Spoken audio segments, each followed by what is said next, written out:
bien, por suerte. ¿Ustedes? Bien, ahí creo que está saliendo al aire. Así bien. Bueno. Sí. Daniel, no, digamos, como cada viernes, bueno, que tratamos de comunicarnos y siempre vos tenés mucho material o cosas para brindarnos o darnos a conocer, te vamos a escuchar para no demorar más también la salida, si te parece.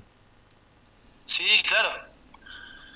Bueno, hoy, Damián, quería compartir con ustedes algunos escritos, si se me permite. Sí, sí. En primer lugar, me gustaría leer un fragmento del libro Relatos Norteños, con ilustraciones de Chilo García y presente ahora en el mercado a partir de diciembre. En segundo término, quisiera relatar una narración de mi autoría, también perteneciente a la obra mencionada. Y finalmente, sería de mi agrado poder exponer una de mis reflexiones sueltas, pero por el simple egoísmo ebrio y camorrero de gritar una verdad sin posibilidad de ser interrumpida. Reconozco que suena un poco aberrante y que irrespetar así las opiniones que discrepan de mis enunciados, opacando sus posibles canales de expresión, no es digno de artista. Es una decisión media tonta, ¿no? Pero yo pensaba el otro día, no sé qué decís vos, Damián, el ser humano suele tomar decisiones un poco tontas a veces, Sí, ¿no? unas cuantas veces. Mira, se me ocurre una acá en mi país, por ejemplo. A ver qué pensás vos. Viste que muchas veces los más desprotegidos suelen cavar su propia fosa. Ah, sí. Vos podrás creer, Sí. vos podrás creer que habiendo otras posibilidades, acá en Uruguay muchas personas eligen vivir en la calle. Sí, Por falta de educación, capaz, ¿no? perfecto, te entiendo. Sí, sí, acá también ocurre, ¿no? Sí, sí, totalmente, totalmente. Porque, digo, ¿no? Como si no supieran que la calle no tiene por cometido garantizar una vivienda. La Sí. calle sirve para dar seguridad a los vehículos, a los comercios, a las empresas. La calle no tiene por finalidad dar cobijo a los pobres. La calle no asegura que se vaya a comer todos los días. La calle a veces pareciera odiar la pobreza, Damián. Sí. En la calle no vas a encontrar nunca un amigo fiel. No, no, La no. calle por la noche es un tema turbio, se presta para vicios, corrupción. Sí. Sin embargo, hay personas sin recursos que, pudiendo optar por al menos el asistencialismo estatal, terminan muriéndose de frío por culpa de la calle. Ahora, que se entienda, no estoy hablando mal de la calle. No, no, Por no, algo no, los no. veteranos dicen que la calle es la mejor de las escuelas. Sí. La calle enseña mucha bandideada, la calle infiere una gran astucia. Ahora, como decía un amigo del secundario hace muchos años, y abro comillas, solo los ignorantes se creen que la calle te puede dejar algo bueno. Yo estudio porque quiero ser libre. A mí no me deslumbra nada que venga de la calle. Y bueno, está igual. Podría ser maduro el problema, ¿no? No es para tanto. Sí. Finalmente quería comentar que a mí se me está ocurriendo que en unos años van a aparecer algunos dichos nuevos acá en América Latina, en Uruguay, en Argentina.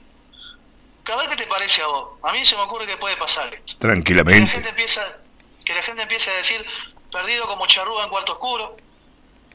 No es culpa del león, sino del que le mete la mano en el hocico. Tiene menos gracia que votar en Venezuela. Mentiroso como uno en Caracas. Esto dura menos que el sueldo de argentino en 2024. Sí. Pero bueno, en fin, voy a dejar de hablar tontería y voy a proceder a mi lectura. Sí. No, no, también está bueno esto. Comparto un fragmento de Relatos Norteños. El monumento a los caídos. En la quebrada de Humahuaca, patrimonio cultural de la humanidad, inmortalizado en una canción del artista María Elena Walsh, cuyo personaje central era una vaca sorda deseosa de escolarización, se puede apreciar el monumento a Santa Bárbara. Se encuentra al lado del monumento a los caídos. Es lo que queda de una fortificación del siglo XIX, utilizada como atalaya por el general Belgrano. Posteriormente fue desplazada de su lugar para levantar el monumento a los caídos, o como lo llaman en la región, el monumento a la independencia. Hay una idea común a varias culturas que suele asociar la libertad con una lucha que implica sacrificio, muertes y valentía. Hay que ser valiente para ser libre. Ser libre no es fácil. No todo el mundo quiere la libertad. Algunos, incluso, prefieren vivir con dueño en vez de morir con honor. A continuación, y en vistas de que el pasado 1 de agosto fue el día de la Pachamama, procederé a la lectura de un relato, tras esbozar dos definiciones previas. Pachamama, deidad de la tierra, la fecundidad y la fertilidad, adorada por los pueblos andinos. Cardón, planta acostumbrada al calor, que se presenta de forma abundante en los cerros y montañas norteñas. Puede ser de gran tamaño y alberga en su disposición enormes y variadas espinas afiladas. Cuenta una leyenda local que tras la invasión europea, cierta cantidad de valerosos guerreros quichuas aguardaban la orden de sus superiores en los cerros para emboscar a los sanguinarios extraños. Dichos mandatos jamás llegaron a destino, ya que sus emisores fueron brutalmente torturados y asesinados. Los potenciales defensores, entregados, vieron desde las alturas la destrucción de sus poblados y el sometimiento de su civilización. La Pachamama, enternecida por el suceso, decidió salvaguardar a los hombres desconsolados, haciéndolos parte de la tierra, y los transformó en enormes cardones, dotándolos de furibundas espinas para que pudieran protegerse eternamente. El cuento se llama Los cardones de la Pachamama y dice así: al parecer, yo no podía hacer nada para evitar la muerte. Había cometido el grotesco y soberbio error de introducirme en un cerro, pretendiendo dominar una naturaleza que desconocía. Se me había advertido en el pueblo, de todas las maneras posibles. Si en el camino no veía llamas pastando y bosta de caballo, no era prudente seguir. Si llegaba a una parte del camino en la cual el ascenso debía hacerse escalando y el tramo se presentaba empinado, ese sendero era peligroso. Omití todas y cada una de las advertencias, confiando en mi inocente memoria y mi mal posicionado sentido común. Se venía la noche y no tenía la menor idea de a dónde estaba. No vislumbraba formas seguras de bajar las alturas y tampoco estaba seguro de hacia dónde era el descenso, ya que las engañosas elevaciones muchas veces parecían querer llevarme abajo, solo para dejar descansar mi cuerpo aterrado en un valle, cuya única salida parecía ser volver a subir. A medida que se iba la luz del sol, la desolación se fue adueñando de mi ser.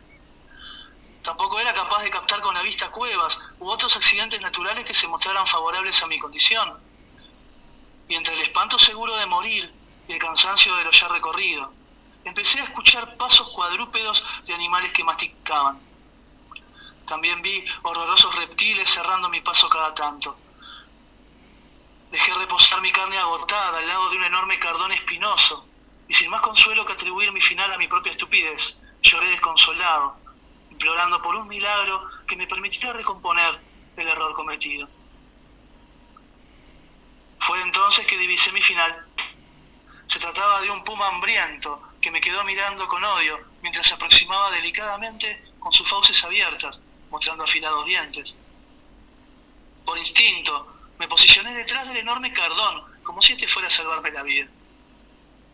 Para mi asombro y espanto, una vez el puma se aproximó lo bastante como para hacerme entender que mi tiempo se agotaba. La enorme planta comenzó a desprender varias de sus espinas hacia el salvaje animal, ejecutando golpes certeros que generaron en la bestia un incomprensible horror que la obligó a correr lejos de allí. Me alejé un poco del cardón y lo contemplé estupefacto. No entendía lo que había acabado de ocurrir, y mi miedo no me permitió regocijarme en el mágico regalo que me estaba dando la vida. Como si la situación fuera poco, el temible ser se inclinó de forma pronunciada hacia mi lado, cosa que no tenía explicación posible, ya que el viento no era una particularidad de aquel atardecer. Intentando interpretar lo que mis sentidos me traían, y preguntándome si estaba sin saberlo bajo el efecto de una tuna de San Pedro, miré en la dirección hacia la cual apuntaba mi protector natural, y me di cuenta de que varios cardones iban cuesta abajo, pronunciándose hacia un lado para marcar un sendero. No lo pensé dos veces, ya que mis alternativas eran acotadas, y empecé a seguir el trayecto sugerido por los mágicos cardones. Después de caminar intensamente en medio de la noche y teniendo que aproximar mi ser peligrosamente a las plantas para apreciar la contorsión de sus cuerpos espinosos, llegué a una ladera desde la cual pude percibir las luces de la ciudad. Mi ser se llenó de satisfacción. Lo había logrado, pero no pude dar Un paso más. De pronto ya no logré respirar, y las bocanadas de aire que intentaba inhalar no llegaban a mis pulmones.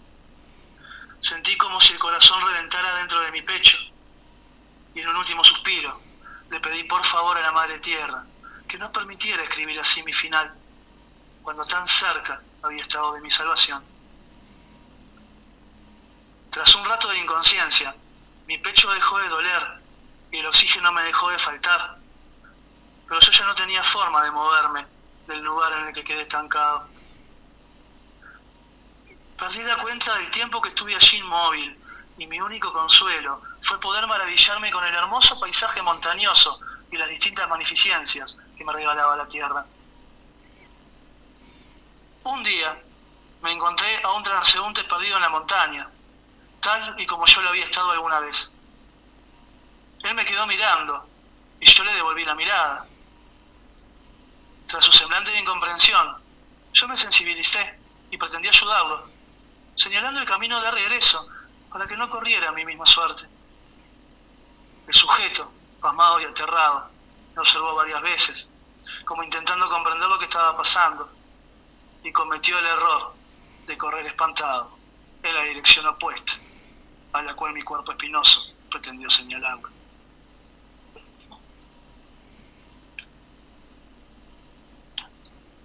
Este cuento fue Los Cardones de la Pachamama, Sí. presente en mi obra Relatos Norteños, con ilustraciones de Chelo García.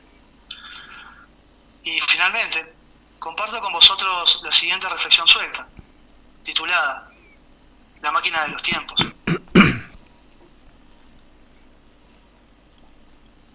Siempre entendí que el arte bien hecho no admite que los motivos de su genialidad puedan vislumbrarse a simple vista. Y entre todos los variados tipos de expresión cultural, el humor está presente. El Río de la Plata supo vivir a este respecto un tiempo de grandeza en el cual mareaba sus aguas, en un intento permanente de no perderse lo que acontecía en simultáneo, en dos increíbles escenarios a los cuales tenía acceso. Era la segunda mitad del siglo XX, y tanto en Uruguay como en Argentina, el humor era cosa de gente con talento. Del lado oriental, hubo un grupo de notables cuyo virtuosismo únicamente podía ser comparado con el de los Cuatro de Liverpool. Eran sus integrantes, don Ricardo Espalter, también conocido como el hombre de los mil rostros, Enrique Quiquelmada, cuyos libretos, para ser debidamente aprovechados, exigían al espectador un amplio bagaje cultural, Eduardo D'Angelo, curioso montevideano cosmopolita, que hablaba a la perfección varios idiomas de los cuales no tenía conocimiento alguno, y Julio Frade, simpático concertista de jazz, que no había tema del cual no supiera, ni instrumento del cual no fuera capaz de sacarle una nota. Si bien su impronta atentaba contra todos los preceptos del respeto a la diversidad, también es verdad que es injusto juzgar un tiempo histórico con las reglas de una época diferente. Se trataba de un humor valiente. El sketch del Chicho, protagonizado por Quique, era una sagaz alusión a la represión dictatorial que le causó el personaje recurrentes llamadas telefónicas anónimas amenazando con la desaparición de su familia. Era un humor profesional. En el sketch del bar había representantes de todos los partidos políticos con sus respectivas caracterizaciones estigmatizadas, y el personaje que daba sentido a la escena representaba directamente al pueblo. El Toto Paniagua satirizaba las costumbres elitistas de las clases dominantes y problematizaba el sentido de la educación como elemento de reproducción de un modo en el que ni Pierre Bourdieu podría haberlo explicado mejor.